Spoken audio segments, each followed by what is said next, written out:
सभी को मेरा प्रणाम। कि जिक्र से नहीं फिक्र से पता चलता है कि दुनिया में आपका अपना कौन है। दीपावली के इस पावन पर्व पर मैं आज आपको एक बहुत सुंदर कथा सुनाता हूँ, जिसका जिक्र महर्षि वाल्मीकि जी की रामायण में नहीं है, जिसका जिक्र रामचरितमानस में नहीं है, लेकिन हाँ, इसका जिक्र दक्षिण भारत की कुछ राम कथाओं में है। आज उसी के बारे में बात करेंगे। एक बहुत ही सुंदर कथा, बहुत ही सुंदर प्रसंग। आपको पता है, प्रभु श्री राम लंका विजय करके आए, उसमें सबसे बड़ा योगदान उनके छोटे भाई लक्ष्मण जी का था, जो 14 वर्ष पूरे वनवास में उनके साथ रहे। जबकि वनवास तो प्रभु श्री राम जी को मिला था, लेकिन लक्ष्मण जी फिर भी उनके साथ 14 वर्ष तक रहे। बहुत असीम प्रेम और स्नेह वो अपने बड़े भाई प्रभु श्री राम से करते थे। उन्हें एक पल भी अकेला नहीं छोड़ते थे। परछाई की तरह उनके साथ रहते थे। जैसा कि मैंने पहले भी बताया था आपको कि हम सबकी परछाई काली है, लेकिन केवल राम जी ऐसे हैं जिनकी परछाई उजली है, और उस उजली परछाई का नाम लक्ष्मण है। लगातार प्रभु श्री राम के साथ रहे, उनकी सेवा की, भाभी की सेवा करी। बात उस समय की थी जब अयोध्या से वनवास के लिए प्रभु श्री राम और सीता जी निकल रहे थे। उस समय लक्ष्मण जी उनके पैरों में गिर पड़े और प्रार्थना करने लगे कि मुझे भी आपके साथ ले चलिए, मैं आपकी सेवा करूंगा, आपके साथ रहूंगा। मैं नहीं चाहता कि जंगल में आपके साथ कोई परेशानी आए, कोई विपत्ति आए, कोई विघ्न आए। एक छोटे भाई होने के कारण मेरा कर्तव्य है, मेरा दायित्व है, मेरी जिम्मेदारी है कि मैं आपकी सुरक्षा कर सकूं।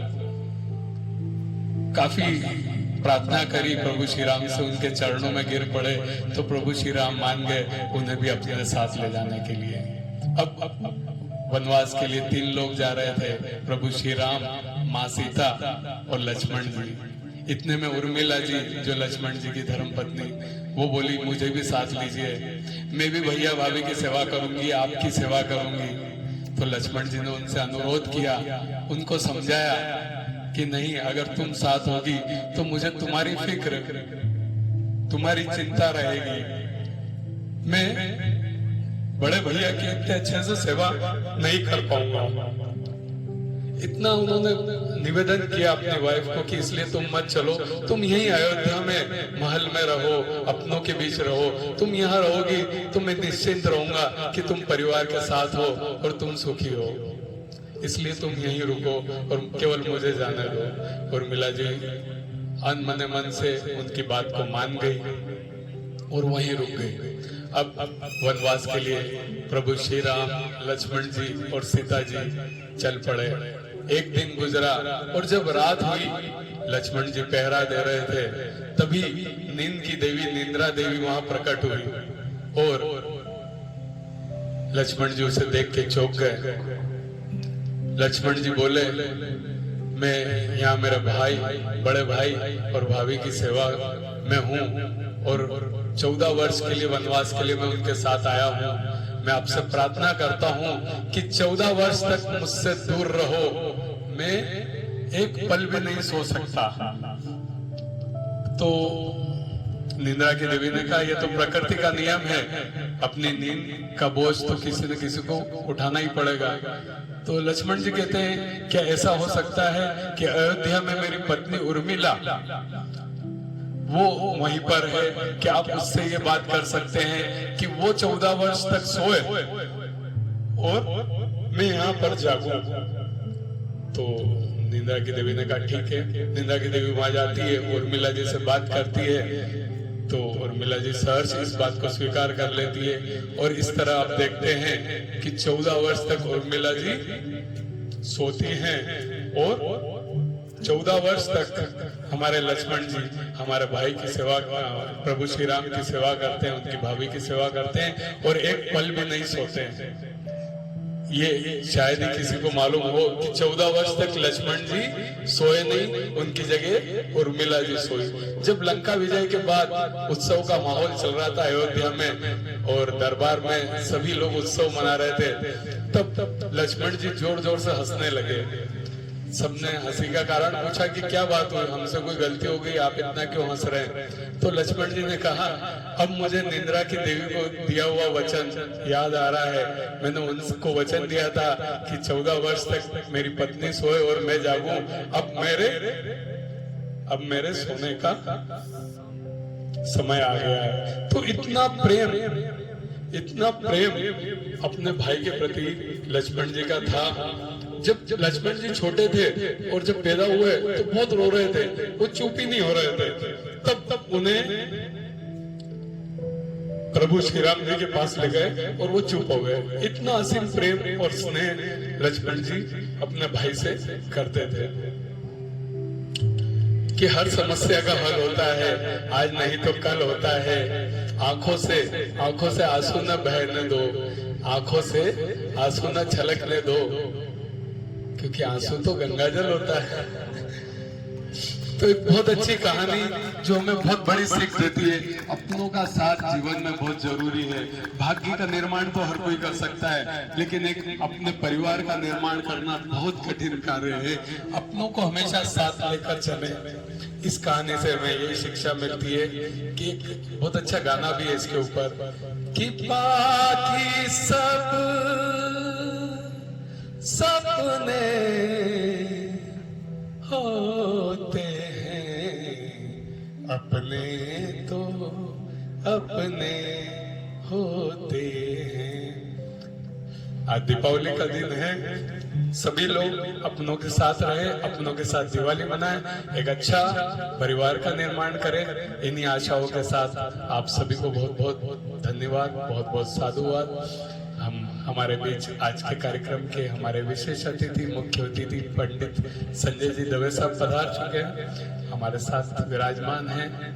हमें हमारे दीप यज्ञ को भी संपादित करेंगे। मैं उनसे आग्रह करता हूं 2 शब्द वो कहें, उसके बाद हम हमारे दीप यज्ञ के कार्यक्रम को आगे बढ़ाएंगे। फिर एक राम का भजन भी पंडित जी के साथ हम करेंगे।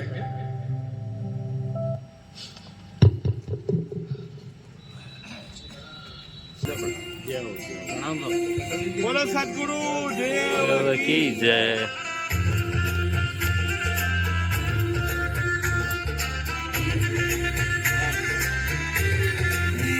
चौखट पे चल के आज चारों धाम आए हैं, बजाओ ढोल स्वागत में मेरे राम आए हैं। कथा जैसे जुड़ी गई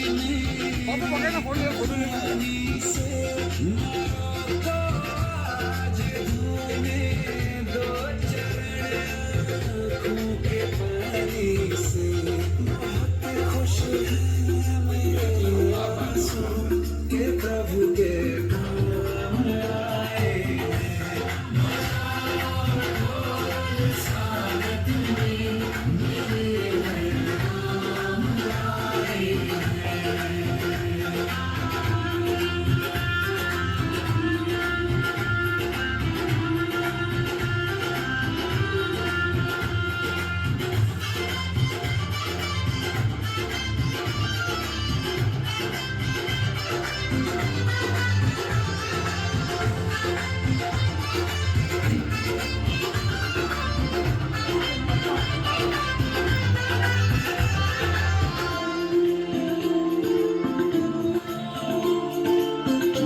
क्या पाया है सृष्टि के कण कण से पूछो, तुमको खोने का दुख क्या है कौशल्या के मन से पूछो।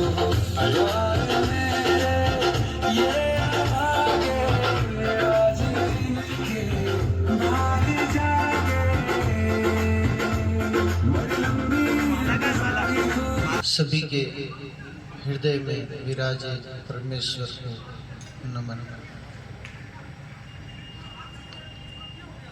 भाई साहब ने अभी राम जी के विषय पर बतलाया, लक्ष्मण जी के विषय बतलाया।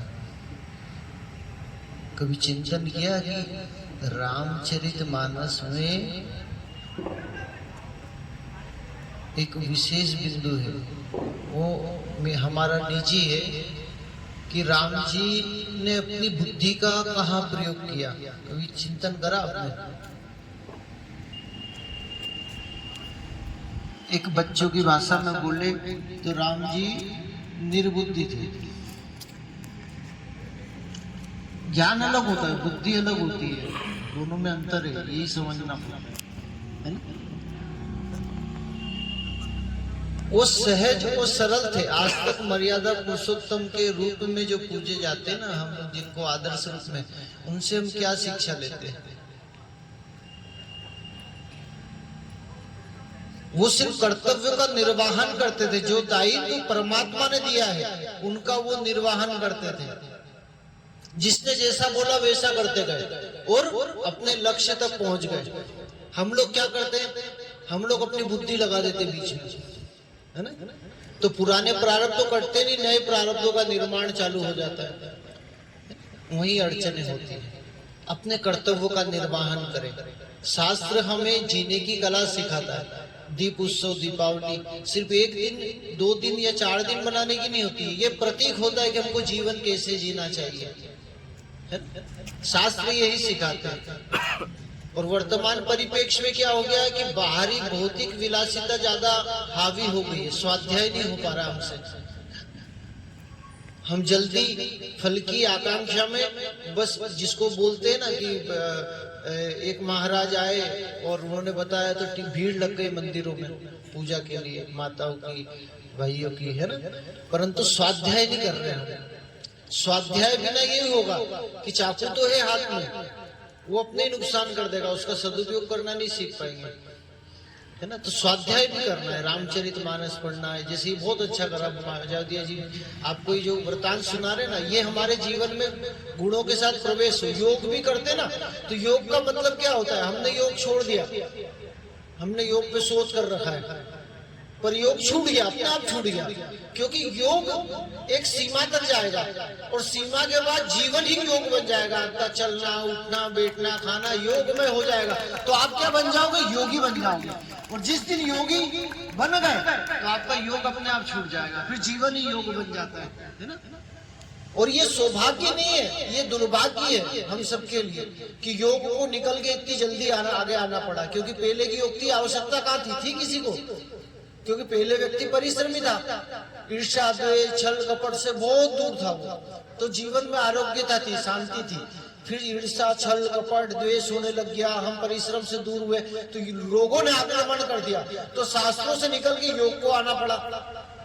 अभी धीरे धीरे और बहुत सारी चीजें होगी, तो फिर यज्ञ चिकित्सा को निकल के आना पड़ेगा, मंत्र चिकित्सा को निकल के आना पड़ेगा, इत्र चिकित्सा को निकल के, बहुत सारा विज्ञान भरा हुआ अभी तो हमारे वेदों में। तो जैसे जैसे विकार उत्पन्न होंगे वैसे वैसे उनकी चिकित्सा वेदों से निकल के आएगी। परंतु इन सबके साथ स्वाध्याय जरूरी है, नियमित। जितना योग करते हो ना, उतना ही घर जाके स्वाध्याय करो। चाहे रामचरितमानस पढ़ो, शिव पुराण पढ़ो, स्कंद पुराण पढ़ो, उतना पढ़ना भी जरूरी है। तब सामंजस्य बैठेगा। सिर्फ अपन एक ही तरफ क्रिया करेंगे, दूसरा नहीं कर पाएंगे तो बैलेंस अनबैलेंस हो जाएगा, है ना। तो स्वाध्याय बहुत जरूरी है। अच्छा लगा आपसे भी का सानिध्य मिला। और इस पुण्य बेला पर, दीप उत्सव की बेला पर बोलते ना, अमृत दीप से, अंधकार से प्रकाश की ओर बढ़े, है ना। तो दीप उत्सव हमें जीवन में रूपांतरण की ओर अग्रसर करता है। और ये जो आज की जो सोच है, ये चिरकाल हमारे हृदय में विराजमान हो जाए, ऐसी मैं परमात्मा से प्रार्थना करता हूँ। पुनः सभी के हृदय में विराजे परमेश्वर को कोटि कोटि नमन।